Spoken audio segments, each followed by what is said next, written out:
taking a second. It's buffering. Looks like the stream was deleted on Facebook. I'll reconnect. I think you're on. Okay, awesome. So if we are live, hi everyone. My name is Shelby Brenner, and we're here with the ice thickness webinar. I will apologize for my cave-like dungeon I'm in with, I have 2 young kids upstairs, so I need to be separated from them. And I will go ahead and let my co-presenters introduce themselves. David, why don't you start since you're right to my right? Sure, and I'll popcorn over to somebody else. My name is David Cannon. I'm a research scientist at the Cooperative Institute for Great Lakes Research, and I focus mostly on developing lake models, and that's associated with the University of Michigan. And I'll pass it on to Ayumi. Hi, everybody. This is Ayumi Fujisaki Manome at SIGRA of University of Michigan. I'm also a research scientist, and my research expertise about lake and ice modeling. I pass it over to James. Hi, everyone. I'm James Kessler. I'm a physical scientist at the NOAA Great Lakes Environmental Research Lab. I've also dabbled a bit in the modeling world with modeling the lakes and the ice, but maybe more relevant here, I also have managed the Great Lakes ice data set, which is like a 5-decade data set that I've sort of inherited to manage, and it's a really valuable thing that I'm very happy to be the manager of. Great, thanks everyone. So before we get started with the short presentations that we have prepared for you all, if you're watching this live and you have a question for us, you can type it into whichever platform you're watching it on, whether it be LinkedIn, YouTube, or Facebook, and we can respond in real time and we'll see those come into us. Even though we might not be able to see your faces, we can see your comments come in. So feel free to comment or questions for our presenters. And I will now turn it over to David. Okay, yeah, it's nice to be here. So the my job today is really to give everybody just a broad introduction to Great Lakes ice models and kind of also where you can get data if you're interested in getting data and the types of data that we are actually interested in talking to you about as well. And this is a big project group. I have all of our affiliations on here, but we just did introductions, so don't need to worry about that. Get my mouse set up. All right, so overall background, I think if you're at this webinar, I don't have to convince you that knowing about the ice is important for both safety, but also just for fun, if you like, for all types of winter recreation. So the big thing that Sigler and Chloral focus on is trying to provide information on the ice conditions that are happening both in real time, but also might be happening in the future. So real-time information for lake conditions is important for recreation. It's also important for navigational safety and planning ice-breaking operations, like what you can see down here in the bottom right. So there's a lot of different types of forecasts. There's short-term, which is like 3 to 5 day, long-term, 10-day, seasonal, 30-day, and you can even have like outlooks for an entire season at once. So you're talking about the whole winter instead of just a month. And those forecasts kind of complement the observational products. James mentioned some a few minutes ago, and I'll talk about some more too. And the big important point that I'm trying to make today is that real world data is absolutely critical for calibrating and validating the model products that we develop and that we care about. There are 2 model products I'm going to talk about here. The first is the North American Ice Service, or NAIS, and the second is the NOAA Great Lakes Coastal Forecasting System, or GLCFS. You'll hear a lot of acronyms today because these are all state and federal government programs, so that's what they like. I'm mostly going to be focusing on the GLCFS model, but I wanted to at least tell everybody where they could get different types of model products, so I'll briefly talk about NAIS first. So the North American Ice Service provides both observational products, so they use actual satellite data to look to see what the ice concentration is like, and they also provide estimates of the ice thickness around the lake, and these are updated daily. So you can see, I think you can see my mouse, I can see it on the screen, yeah. So the different colors correspond to how much ice is at a specific location.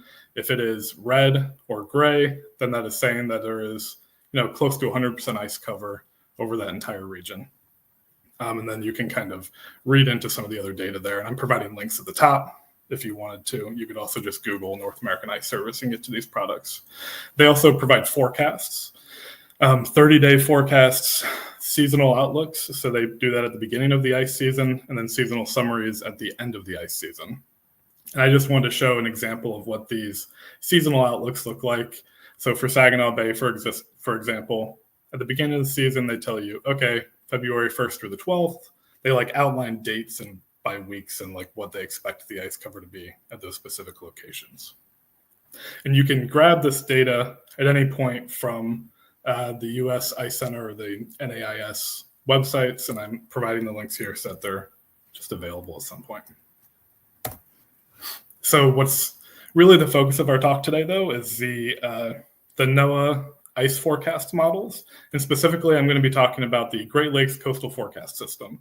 So this is a model, it's a numerical model driven by weather data, where we have resolutions between 200 meters very close to shore and 2.5 kilometers offshore. And we provide 72-hour forecasts twice per day. I'm showing here in the bottom left corner like what the portal on the website looks like, again with another link if you're interested in looking at it. And just like a very quick like how-to, you click on a lake when you get to the website, and then once you get to the lake page, you can click on the ice products and you'll see kind of the up-to-date forecast for that product on that lake. So how do the models work? Basically, we ingest all types of weather information. We care about wind speeds, air temperatures, humidity, cloud cover, solar radiation. And we use all of that data to predict lake currents, temperatures, water levels, and ice cover. And you can imagine if we were trying to validate our models or making sure that like the math is working right, and is providing something useful, excuse me, we can compare our model results directly to observations. That comparison is really easy for something like temperature, which I'm showing on this top graph. You can measure temperature either by sensors along the edges on buoys or along the coast, or even using satellite data. You get really good temperature measurements. And you can validate the water level. So you can make sure that your lake is filling and emptying appropriately based on, you know, how much precipitation is coming in, how much flow is coming in and out of the lakes themselves. What's a lot harder is the ice simulations and validating those ice simulations. When I talk about ice simulations, we actually, here I'm showing some figures of, no, I'm Mackinac Straits of Mackinac. I'm just totally drawing a blank, but that's where this is. So we get where the ice is in the lake, how much ice is in that location between 0 and 100%, how fast the ice is moving, and how thick the ice is. And that data overall, if you string together all of the hours of simulations, you can actually see the ice moving. So here the color is actually indicating how much ice there is at any specific location.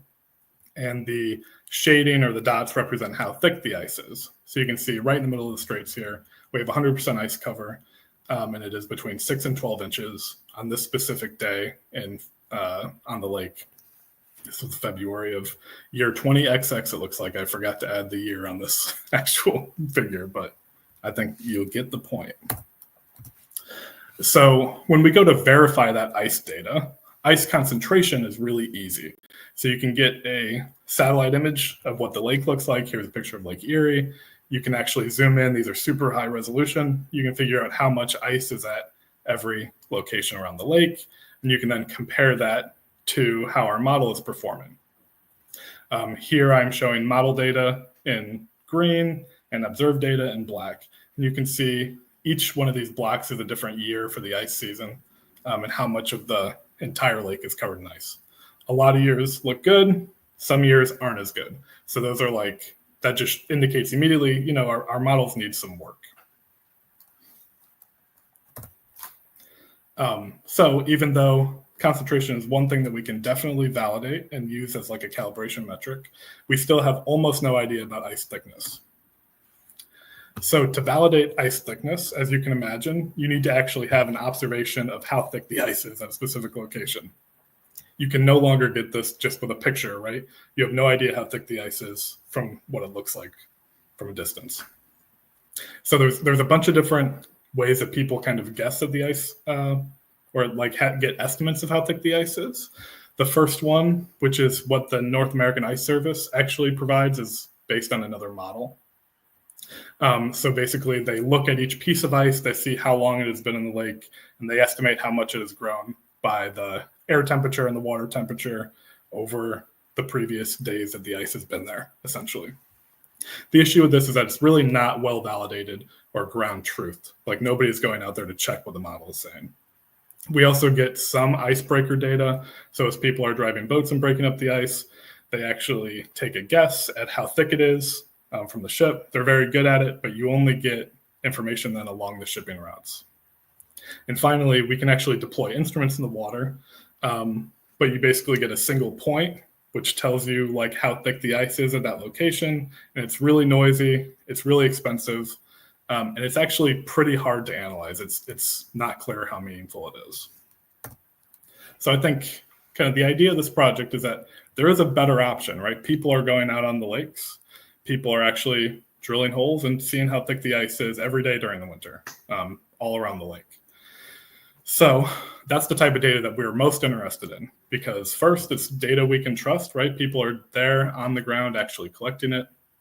It's data that can be reported from multiple locations all around the lakes on any given day. And honestly, it's really an opportunity to learn from people who have real world experience out on the ice in the Great Lakes. You know, we are located in Ann Arbor, far from the lakes, and don't get to go out as often as we would like to.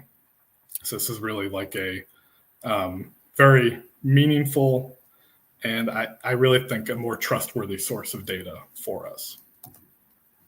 And I just want to thank you for your attention and call the questions or throw back to Shelby for the next part of the presentation.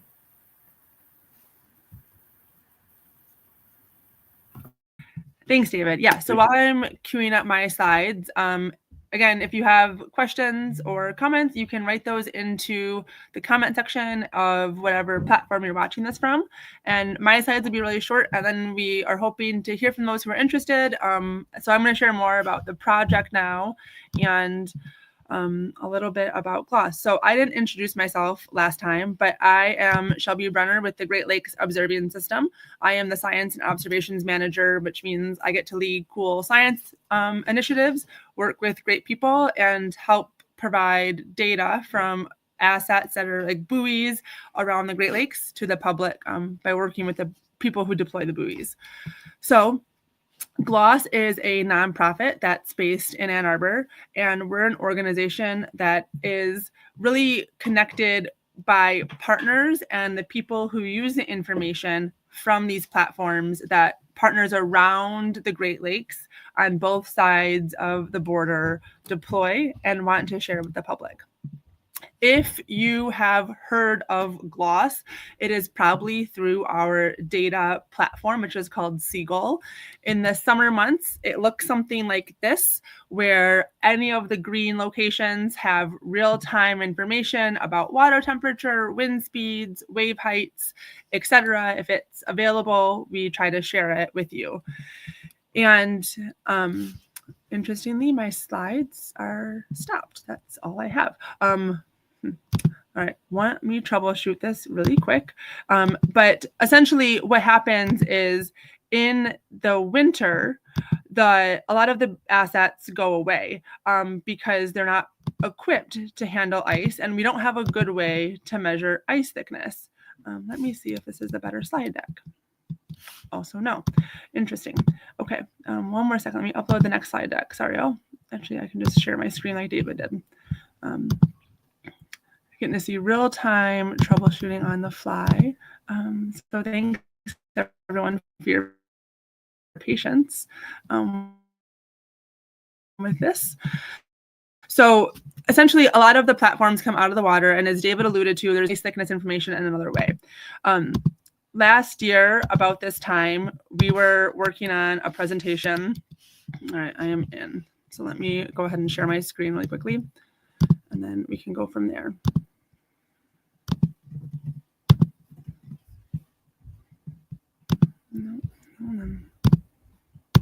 Okay, this should be fun. so there's this there's this winter gap in observations as a whole. We just don't know in our region what happens in the winter months. And it's sort of like you're trying to put a Band-Aid and guess and do some hand waving. And as David described, there are a number of different forecast models and nowcast models that provide outputs around how fast the water is moving, how warm the water temperatures is. And so Glurl and Sigler, James, Ayumi, and David here are partners who do the modeling and have that expertise. And the Great Lakes Observing System have connections to the public. And we try to bring this together and fuse the science with the public. And one of the things that we try to be really thoughtful of is leveraging existing assets when it makes sense. This makes us more resourceful and also builds better collaborations. And as we were developing a proposal last year, I was sitting in a room with the people on my screen, and they said, we don't have ice thickness information. We could really use ice thickness. And I said, have you talked to the ice fishermen and other people who already go out and recreate on the ice in the wintertime? Because they have the augers, they willingly go out in the cold and drill holes in the ice, and they love to tell stories about it. So let's let them tell us about this as well. And they all agreed this was a great idea. And so we're looking for more partners right now to help improve these regional ice models. And we're interested if one of them could be you, if you're interested and able. So the proposed approach that we have set up is that you sign up, you indicate your interest through Gloss.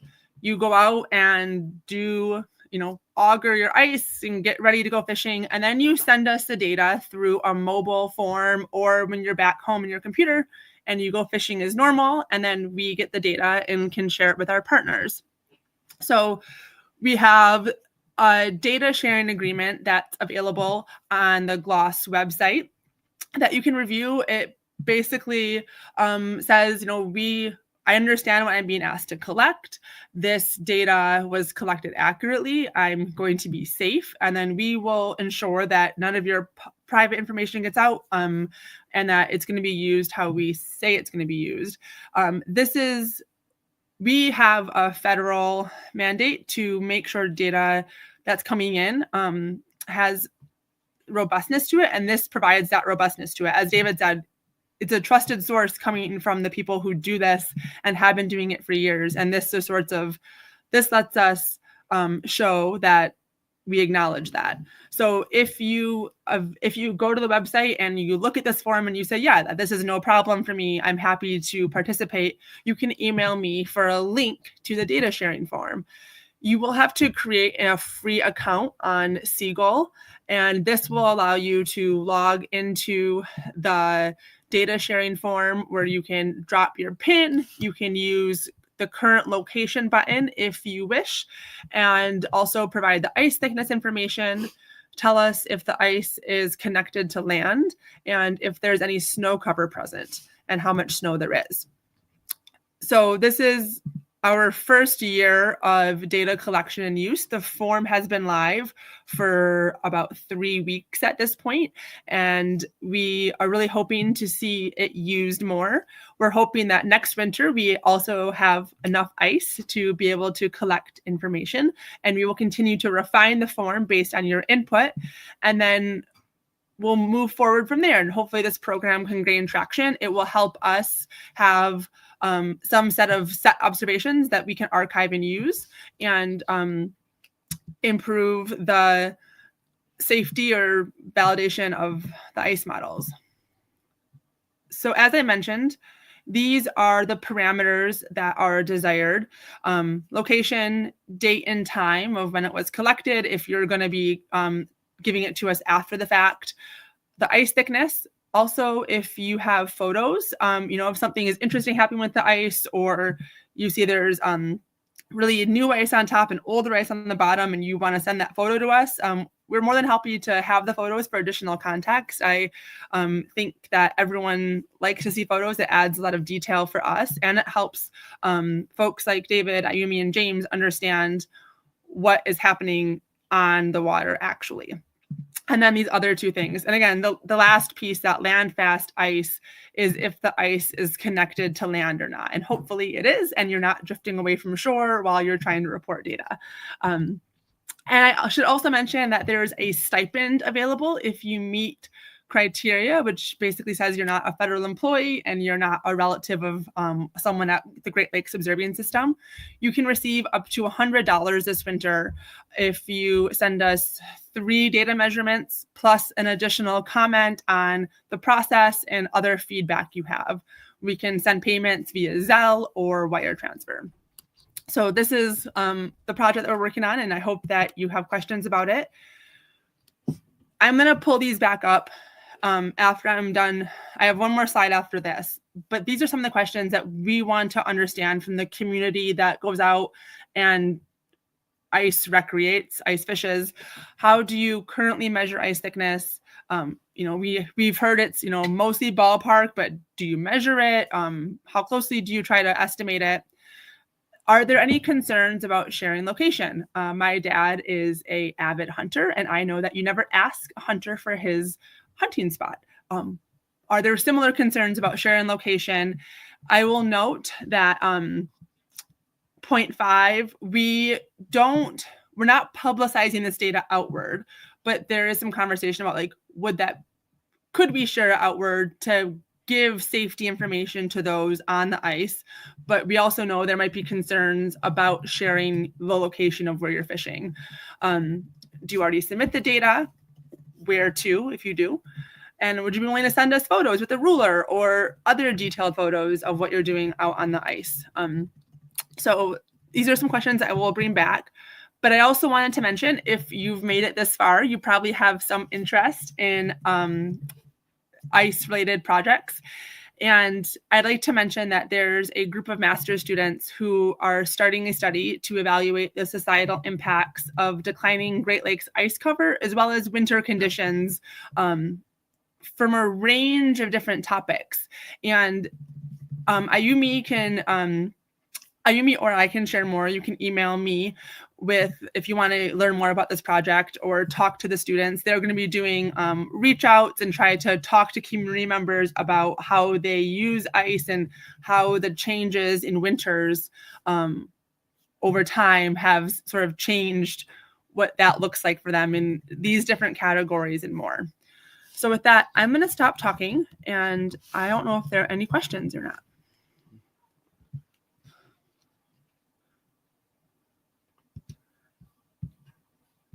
I can't see anything. No. There are 2 now. Can you read them? Do you have any date, location, and ice depth information to share?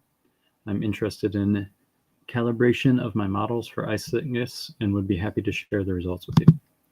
Awesome. Thank you. You just heard Sam Johnson's voice. He's the Gloss Communications Manager who's helping me in the back end. So yes, so we do have some ice information, and I do think we are willing to share what we get with these submissions with anyone who would be able to use it for that sort of purpose. So yes, please send me an email. It's shelby@gloss.org. And what's the next question, Sam? In the end, will this information be shared with ice fishermen to help them find safe ice, like SIKU, an app in the Arctic, CQ?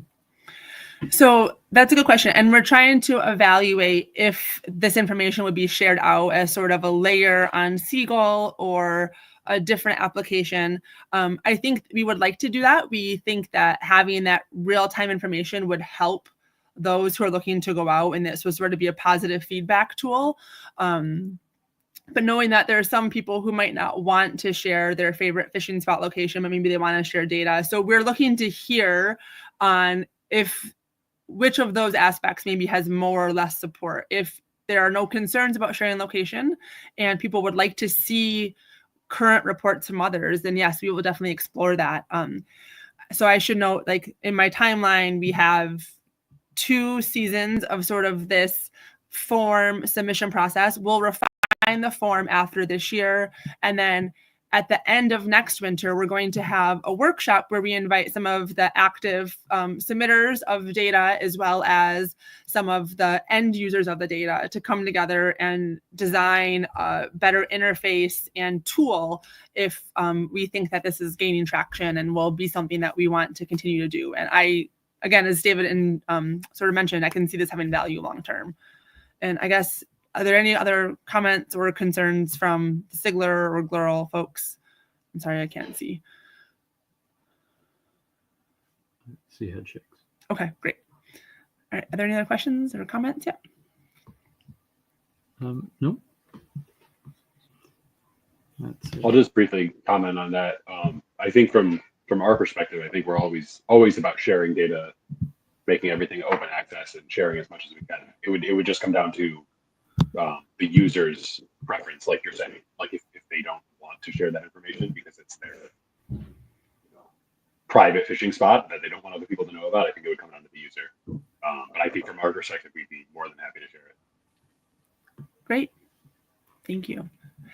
And yeah, and I would say if you're listening to this and maybe you don't recreate, but you have friends who do, I know not a lot of the areas get iced up enough, but if you know someone who collects ice thickness information, it doesn't have to just be, for fishing purposes. Please send them our way, and we're happy. We'd love to collect information from a broad range. I actually just learned that ice yachting is a thing. It's sort of like a sailboat on skates that they go around and do ice sailing. So didn't know that existed, but learned something new with this project, as there always is something new to learn about the region. All right, so I think we'll just hang out for another minute, and if there are any more questions, and otherwise we'll thank everyone for joining us and those who stuck with us. We had good viewership, and I'll thank my colleagues for joining in this, especially on a Thursday evening.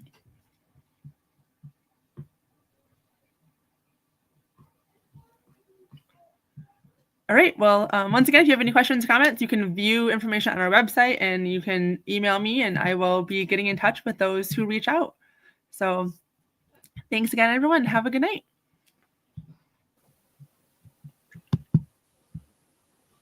Good night.